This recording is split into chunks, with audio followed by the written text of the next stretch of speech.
Hi, I'm Samantha Johnson. My presentation is on emergency management theory. Does it exist? What is it? Emergency management theory is an organization management of resources or responsibilities for dealing with all areas of emergencies to help reduce drastic hazards. It's a purpose that has a great structure to keep crises from happening and bombing that may occur, and to build up a decent activity that intends to elevate the outcomes and impacts of any of these crises. However, this theory does not exist right now. Its framework came from comprehensive emergency management effect that gave 4 great disaster phases to help with any situation: mitigation, preparedness, response, recovery. Mitigation prevents any further emergencies more as eliminating probability of disaster. It protects people and reduces costs of response and recovery. It also reduces possible disaster damage.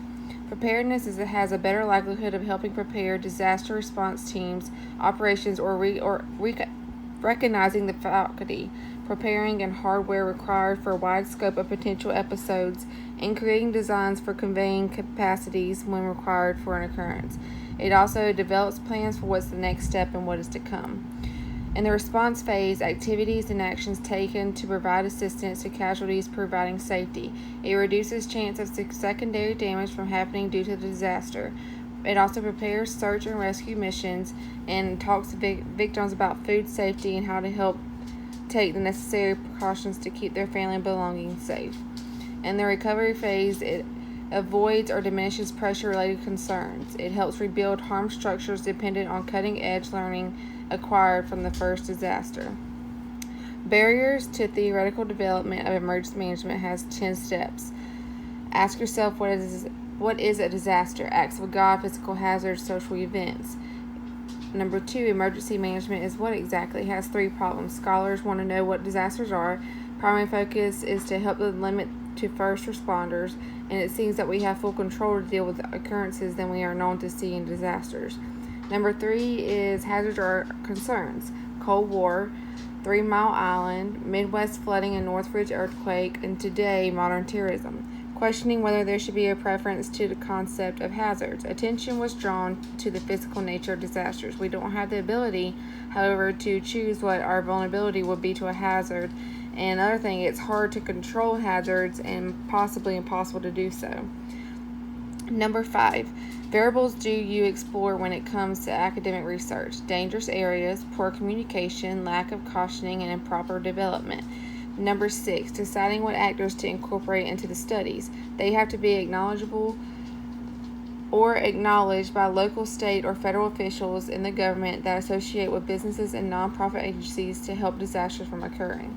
Number 7 is what phase should be given the priority. More time is being focused on time preparedness for emergency response, making it on the phases of mitigation and recovery more overlooked. What kind of disciplines should go with emergency management? You have geography that helps you understand the characteristics of each hazard, and sociology that helps with the understanding of causes and behavior from victims in the disasters. What are the best paradigms to give our guide? Resistance and resilience and sustainability and sustainable hazards mitigation. They all have different definitions. One helps with a solid density to help the building and physical sciences. Resilience is the largest suggested a receptive position toward disasters, more as ability to recuperate from or change. Sustainability is significance of ecological insurance. In light of its name, its maintainable risk moderation may not give enough regard for defensiveness. What is the best proper balance for knowledgeable generation? Most of the scholars deal with a big area of stress value and overlook practical experience and knowledge when it comes to research. That being said, though, professionals make an effort to show the benefit of how the real world makes practices that can help.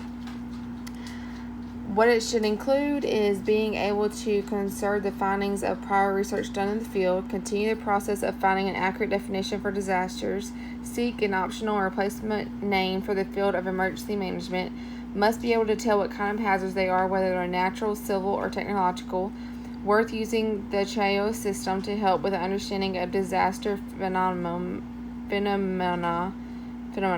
taking the time to experience each of the actors' concept and integration, maintaining dependency with the phases of disasters, and finally make sure to do deep research on the each of the disciplines. And here's my resource page. I hope you enjoyed my presentation.